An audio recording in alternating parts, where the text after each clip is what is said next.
My name's Joe, thanks for coming back and watching Reps and Resilience. In this video, we're going to be discussing my favourite chest exercises and ranking them using the muscle meter. Starting off at number 10 is the decline machine press. The reason why decline is down at number 10 is the decline targets the lower area of the chest, which actually, in most people, is already the most defined part of their chest, and people, the general population, find it a bit harder to grow the upper chest. So decline, for its lack of effectiveness for the general population, is down in number 10. Number 9, the seated machine press. Now, any machine will fit some people really well and others not so much. It just so happens that this machine doesn't really suit the way I like to have my arms positioned, so it's down in number 9. Noticing also that it's a flat machine, so there's no incline or decline on there, and we'll discuss the benefits of both of those coming up. Coming in at number 8 is the plated fly, and I do these as partials because when you get to the top of the range of motion, you actually have no tension on those chest muscles. It's only going to be when your arms are out wide and stretched that you're feeling that tension. So if you do it as partials, your chest is then under tension the whole time, which is actually a really good thing. So it's a good exercise to incorporate in here and there, but there's some other fly variations that have a slightly better resistance curve. Not to say that this is a bad one, it's just not making it high up our list. Number 7 is the cable fly. This is an example of one of those fly movements that has a better tension curve because we're getting tension at the front and the stretched position.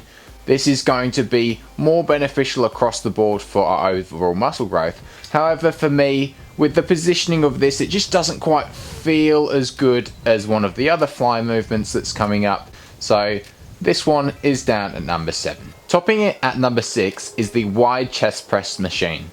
Now this one is also giving us lots of tension in that stretched position, being quite wide on the chest. However, it's a pressing motion rather than the fly motion. Now the chest does both press and it works on bringing our arms across the body. And if you just do that movement, you'll be able to feel your chest activating. However, if we have to just pick one or the other, our pressing motions will give us more muscle activation overall. So, number 6 is the wide chest press machine. Kicking off our top 5 is the flat bench press. Now the pros with the flat bench press is it's a well-rounded movement that's easy to overload, but some of the cons that we have is using the bar. There is potential that we can create imbalances where one arm is pushing it up more than the other arm without us realizing. I personally have this a little bit, that my right arm is a little bit weaker than my left. A way to compensate for that is to swap the barbell out for some dumbbells, making sure we're isolating each side at one time, and you'll be able to notice a bit more if one arm is stronger than the other to fix those imbalances. The flat bench press will give us a well-rounded chest overall, but it's going to miss out a little bit on that upper chest. So our next incline movements are going to target that a bit more. Coming in at number 4 is the incline machine press. The benefits of incline movements in general is we're going to target the upper chest, which typically for people is the hardest part of the chest to develop. The pros of using a machine is that we're going to get that fixed movement path, which is going to provide us stability to reduce injury risk to an extent. You're also going to be able to isolate the chest muscles so you can overload them and really target that specific area. The cons of using a machine is that you're stuck in that fixed movement pattern, so if the machine doesn't quite fit your body type, you might not quite be able to feel the activation as you would with free weight exercises. So dumbbells, you can move them in a way that is going to work specifically for your body type the most. Also, our stabilizer muscles are less active in a machine.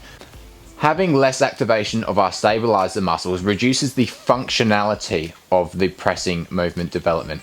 If you want to reduce your injury risk in your general life when doing pressing exercises, you want to strengthen those stabilizer muscles. And the next exercise will do that.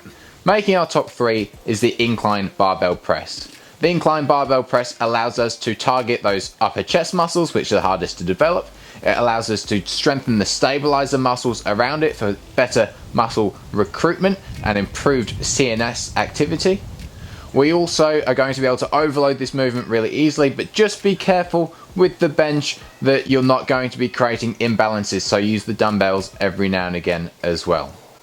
Finally, with our incline bench press, don't forget that you won't be able to lift quite as much weight as you will with the flat bench press because of the angle of the movement. At number 2 is the pec deck. Now, just to clarify, all of our pressing movements are going to give us more muscle activation than our fly movements. But in a typical workout, it's ideal to do one of each. So at number 1 is going to be our top pressing movement, and number 2, I'm picking my favorite fly movement. Now, you can pick your own favorite fly movement and tell me if you disagree. But the reason why this one's at number 2 is it has a nice consistent tension curve. So if we think back to our free weight alternatives, for example, dumbbells, when we're in that position up the front here, we have no tension with a free weight. However, with a pec deck, we have a lot of tension. We also have consistent tension throughout the range of motion. With a pec deck, you're going to have to adjust a little bit to the machine, so it might work really well for some people like myself, and this machine feels great. For others, it may not suit you.